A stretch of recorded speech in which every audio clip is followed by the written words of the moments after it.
പിതാവിൻ്റെയും പുത്രൻ്റെയും പരിശുദ്ധാത്മാവിൻ്റെയും നാമത്തിൽ ആമേൻ. എൻ്റെ പ്രിയപ്പെട്ട സഹോദരങ്ങളെ, നല്ല പ്രഭാതത്തെയും നല്ല ദിവസത്തെയും ഓർത്ത് നന്ദി പറയുന്നു. രാവിലെ ദേവാലയത്തിൽ പോയി ബലി അർപ്പിച്ചിട്ട് വന്നിരിക്കുകയാണ്. ഇന്ന് എനിക്ക് വളരെ സങ്കടകരമായ ഒരു കാര്യമാണ് പറയാനുള്ളത്. കഴിഞ്ഞ കുറേ നാളുകൾക്ക് മുമ്പ് ഈ എറണാകുളം അങ്കമാലി അതിരൂപതയിലെ വൈദികരെല്ലാം കൂടെ ഒരു സമ്മേളനം കൂടി. വളരെ രഹസ്യമായിട്ടായിരുന്നു. ആ സമ്മേളനത്തിൽ അന്ന് കരയിൽ പിതാവും ഉണ്ടായിരുന്നു. ആ സമ്മേളനത്തിൽ വെച്ച് രണ്ട് 200-300 അത് ആ വൈദികർ ഒന്നിച്ച് കൈ നീട്ടിക്കൊണ്ട് ഇനി ഒരിക്കലും ഈ കത്തോലിക്ക സഭയെ ഞങ്ങൾ അനുസരിക്കുകയില്ല എന്ന് കൈ നീട്ടിപ്പിടിച്ച് സത്യപ്രതിജ്ഞ ചെയ്തു. ഇപ്പോഴും എൻ്റെ വീഡിയോ കിടപ്പുണ്ട്. അതായത് മരണം വരെ വിശ്വസ്തയോട് നിന്നുകൊള്ളാമെന്ന് ബൈബിൾ തൊട്ട് പരിശുദ്ധ ബലിപീഠത്തിൻ്റെ മുൻപിൽ നിന്ന് അധികാരിയുടെ മുൻപിൽ സത്യപ്രതിജ്ഞ ചെയ്ത ഇതേ പുരോഹിതൻ വ്യക്തിപരമോ അല്ലെങ്കിൽ അവരെ അച്ഛന്മാരെല്ലാം കൂടി എന്തൊക്കെയോ സാധിച്ചെടുക്കാനായിട്ട് ഒരുങ്ങുന്ന ഒരു കാര്യത്തിന് വേണ്ടി അവരൊന്നിച്ച് സഭയ്ക്കെതിരെ, ദൈവത്തിനെതിരെ, അധികാരികൾക്കെതിരെ സത്യം ചെയ്തു. ഞങ്ങൾ അനുസരിക്കില്ല, ഇനിയും എന്തെല്ലാം വന്നാലും ഞങ്ങൾ അനുസരിക്കില്ല എന്ന് പറഞ്ഞുകൊണ്ട് കൈ നീട്ടിപ്പിടിച്ച് സത്യപ്രതിജ്ഞ ചെയ്തൊരു വീഡിയോ. അനുസരണക്കേടിന് വേണ്ടി അവർ സത്യപ്രതിജ്ഞ ചെയ്ത അതെല്ലാം കഴിഞ്ഞു. ഇതെല്ലാം കഴിഞ്ഞാണല്ലോ ഇപ്പോഴും ഈ പ്രശ്നങ്ങളുമൊക്കെ ആയിട്ട് ഇങ്ങനെ പോയിക്കൊണ്ടിരിക്കുന്നത്. ഇപ്പോൾ വളരെ രസകരമായ ഒരു സംഭവം, ഇതിലെ പല പുരോഹിതരും രോഗികളായിരിക്കും. പുറത്ത് പറയുന്നില്ല, പുറത്ത് പറയാൻ പറ്റത്തില്ല. കാരണം ദൈവസന്നിധിയിൽ നിന്നൊരു സത്യവിരോധമായിട്ടൊരു കാര്യം ചെയ്യുമ്പോൾ, ദൈവത്തിന് ചേരാത്ത തരത്തിൽ സത്യപ്രതിജ്ഞ ചെയ്യുമ്പോൾ, സഭയ്ക്കെതിരെ, ദൈവത്തിനെതിരെ, ദൈവജനത്തിനെതിരെ, അധികാരികൾക്കെതിരെ സത്യപ്രതിജ്ഞ ചെയ്യുമ്പോൾ, അന്ന് കുർബാനയിൽ സ്വീകരിച്ച ആദ്യ കുർബാനയ്ക്ക് വേണ്ടി അഭിഷേകം സ്വീകരിച്ച് പൗരോഹിത്യം സ്വീകരിക്കുമ്പോൾ ഇവരിലുണ്ടായിരുന്ന ദൈവാത്മാവ് വിട്ടുപോയി. നമുക്കറിയാമല്ലോ, ഒരു രാജാവിനെ ഒരു ദുരാത്മാവ് പീഡിപ്പിക്കുമ്പോൾ മറ്റൊരാൾ ദാവീദ് ചെന്ന് കിന്നരമായി ചോദിച്ച ചരിത്രമില്ലേ? അതുപോലെ തന്നെ സാവൂളിൽ നിന്ന് ദൈവത്തിൻ്റെ ആത്മാവ് മാറിപ്പോയ ചരിത്രമുണ്ട്. പഴയ നിയമത്തിൽ അങ്ങനെ പലരിലുമുണ്ട്. ഇതുപോലെ എതിർ സത്യപ്രതിജ്ഞ ചെയ്തപ്പോൾ തങ്ങളിലെ ദൈവികത വിട്ടുപോയത് ഈ പാവം മനുഷ്യരറിഞ്ഞില്ല. കാരണം പലർക്കും പല ഓഫറുകൾ കിട്ടി. നമ്മളൊരു സഭയായിട്ട് മാറുകയാണെങ്കിൽ അന്നേരം ബിഷപ്പായിട്ടും അധികാരിയായിട്ടും ഒക്കെ കിട്ടുമെന്ന് കൊച്ചന്മാർ കേട്ടപ്പോൾ അവർ വിചാരിച്ചെന്നത് ശരിയാണല്ലോ.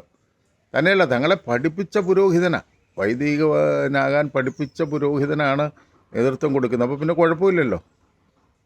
അങ്ങനെ ചെയ്തിന്നും ഒരുപാട് വൈദികരും രോഗികളായിരിക്കുന്നു.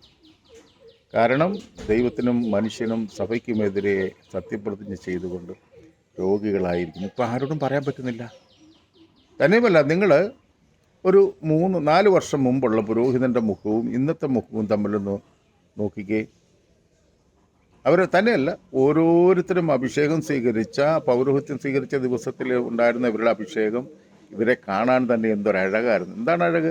ഉള്ളിൽ ലഭിച്ചിരിക്കുന്ന ദൈവത്തിൻ്റെ പരിശുദ്ധാത്മാവിൻ്റെ സഭയുടെ ആധികാരികമായ അഭിഷേകം നിലനിൽക്കുന്നു. അങ്ങനെയായിരുന്നു അതിൽ. ഇന്നിപ്പോൾ ഒത്തിരി പേരും രോഗികളാണ്, ഒരുപാട് പേരും രോഗികളാണ്. ചുമ്മാ പറയുന്നല്ല, ഇത് പുറത്ത് ആരുടെയും പേര് പറയാൻ പറ്റാത്തത് കൊണ്ട് പറയുന്നില്ല. അങ്ങനെയുള്ള രോഗികളായി മാറിയിരിക്കുന്നു. ഇതിപ്പോൾ ഒരു മാനസിക പ്രശ്നമായിട്ട് ഇപ്പോൾ തന്നെ പുരോഹിതർ പലരും ചോദിച്ചു, ഇങ്ങനെ കലഹിച്ച് നിന്ന് ഞങ്ങളുടെ ഈ പട്ടമെല്ലാം നശിപ്പിച്ചിട്ട് പോണോ? എതിരായിട്ട് സംസാരിച്ചു കൊണ്ടിരിക്കുന്നു. ഇതെല്ലാം ഒരു ദുഷ്ടൻ്റെ പ്രവൃത്തിയുടെ ഫലമാണ്. ദുഷ്ടന് തല ചായ്ച്ചു കൊടുത്തു, ബുദ്ധി വിട്ടുകൊടുത്തു, കഴിവുകൾ വിട്ടുകൊടുത്തു, അധികാരം വിട്ടുകൊടുത്തു. അവിടുന്നെല്ലാം കയറിയ ദുഷ്ടൻ്റെ പ്രവൃത്തി ഇന്ന് നടന്നുകൊണ്ടിരിക്കുകയാണ്.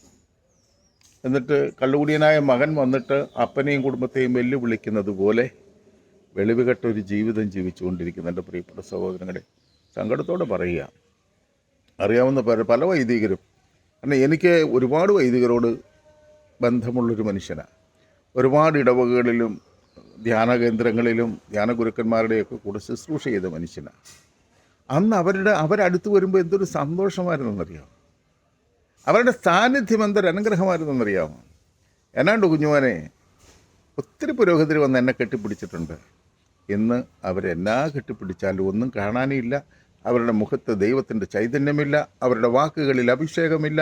ഇന്ന് ഇവരൊരു ദുഷ്ടാരൂപിയെ ശാസിച്ചോടിച്ചാൽ, അന്ന് ശുശ്രൂഷാ മധ്യേ ദുഷ്ടാരൂപിയെ ശാസിച്ചോടിക്കുമ്പോൾ, ശരിക്കും വിശ്വാസ പ്രമാണം ചൊല്ലി ഓടിക്കുമ്പോൾ ഞാൻ കണ്ടിട്ടുണ്ട് ദുഷ്ടനിറങ്ങിപ്പോകുന്നത് ഞാൻ കണ്ടിട്ടുണ്ട്. രോഗികൾ സൗഖ്യപ്പെടുന്നത് ഞാൻ എൻ്റെ ഈ നഗ്ന നേത്രങ്ങൾ കൊണ്ട് കണ്ടിട്ടുണ്ട്. മഹാപാപി മാനസാന്തരപ്പെട്ട് വിശുദ്ധനാകുന്നത് ഞാൻ കണ്ടിട്ടുണ്ട്. തകർന്നടിഞ്ഞ ജീവിതങ്ങൾ സൃഷ്ടിക്കപ്പെടുന്നത് ഞാൻ കണ്ടിട്ടുണ്ട്. എന്നാൽ ഇതേ പുരോഹിതരിന്ന് ശുശ്രൂഷയിൽ അഭിഷേകവും ഇല്ല, ഇവരെ പിശാചിന് പേടിയില്ല. കാരണം ഇപ്പോൾ അവർ പിശാചിൻ്റെ കൂടാണല്ലോ. എന്തൊരു സങ്കട സീനാണെന്നറിയാമോ? ഒത്തിരി താമസമല്ലേ പ്രശ്നങ്ങളെല്ലാം അവസാനിക്കും, സംശയമൊന്നും വേണ്ട. സിനഡ് കുർബാന ചൊല്ലിയേ പറ്റൂ, അല്ലെങ്കിൽ ഇവർ പുറത്ത് പോയിരിക്കും. ഇത്രയും നിത്യനാശത്തിലേക്ക് യാത്ര ചെയ്യുമ്പോഴും ഒരു വിവേകമില്ലാതെ ജീവിക്കുന്ന ഇവരുടെ ജീവിതം. എൻ്റെ പ്രിയപ്പെട്ട സഹോദരങ്ങളെ, എൻ്റെ പ്രിയപ്പെട്ട വൈദികരെ, നിങ്ങൾ തന്നെ നിങ്ങളെ ഒന്ന് പരിശോധിച്ച് നോക്ക്. അനുസരണക്കേട് പാപമാണെങ്കിൽ മാർപ്പപ്പയെ അനുസരിക്കാത്തത് ഇവർ കുമ്പസാരത്തിൽ പറയുമോ? മേജർ ആർച്ച് ബിഷപ്പിനെ അനുസരിക്കാമെന്ന് ഇവർ വാഗ്ദാനം ചെയ്തിട്ടിരുന്നത് വാഗ്ദാനം ലംഘിച്ച് ജീവിക്കുന്നെങ്കിൽ ഇത് കുമ്പസാരത്തിൽ അവർ പറയുമോ? പലർക്കും കുമ്പസാരിപ്പിക്കാനുള്ള അനുവാദമില്ല. ഇന്നിവർ ആരെ കുമ്പസാരിപ്പിച്ചാലും, പ്രത്യേകിച്ച് നോയമ്പ് കാലത്ത് ആരെ കുമ്പസാരിപ്പിച്ചാലും അധികാരമില്ലാത്തവൻ കുമ്പസാരിച്ച് പാപം മോചിച്ചാൽ പാപമോചനം നടക്കത്തില്ല. ഒരു ക്രിയയായിട്ട്, ഒരു കർമ്മമായിട്ട് മാത്രം അധപ്പതിക്കുന്നു. അങ്ങനെ വിശ്വാസികളെ കൂടെ നിത്യനാശത്തിലേക്ക് കൊണ്ടുപോകുന്നു. വേദന കൊണ്ട് പറയുന്നതാണ്. അതുകൊണ്ട് എൻ്റെ പ്രിയപ്പെട്ട സഹോദരങ്ങളെ, കണ്ണുനീരോടെ ഈ പുരോഹിതർക്ക് വേണ്ടി പ്രാർത്ഥിക്കാം. മടങ്ങി വരുമെന്നേ, അല്ലെ യൂദാസിനെ പോലെ കെട്ടിത്തൂങ്ങിച്ചാകും. പത്രോസ് മടങ്ങി വന്നു, യൂദാസ് കെട്ടിത്തൂങ്ങിച്ചത്തു.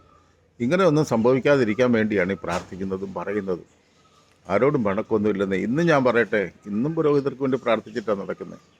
അങ്ങനെ എപ്പോഴും പുരോഹിതരെ പ്രാർത്ഥിക്കണം. പൗരോഹിത്യമില്ലെങ്കിൽ സഭയിൽ വിശ്വാസിക്ക് രക്ഷപ്പെടാൻ വഴിയില്ല, ഉദാശകളില്ല. അതുകൊണ്ട് നമുക്ക് കണ്ണുനീരോടെ പ്രാർത്ഥിക്കാം. ദൈവത്തിൻ്റെ പരിശുദ്ധാത്മാവ് എന്നെ നിങ്ങളെ സഹായിക്കട്ടെ. കൈകോർത്ത് പിടിക്കാം കേട്ടോ. ആമേൻ. ഒന്ന് ഷെയർ ചെയ്ത് സഹായിക്കണം. അതുപോലെ നിങ്ങളുടെ കമൻറ്റോടെ കൊള്ളത്തില്ലെങ്കിൽ കൊള്ളത്തില്ലെന്ന് പറ, കൊള്ളാമെങ്കിൽ ഒന്ന് ഷെയർ ചെയ്ത് സഹായിക്കുക. ഒന്ന് സബ്സ്ക്രൈബ് ചെയ്യേ. അങ്ങനെ നമുക്ക് ഒന്നിച്ച് കൈകോർത്ത് കർത്താവിൻ്റെ വേല ചെയ്യാം. ആമേൻ.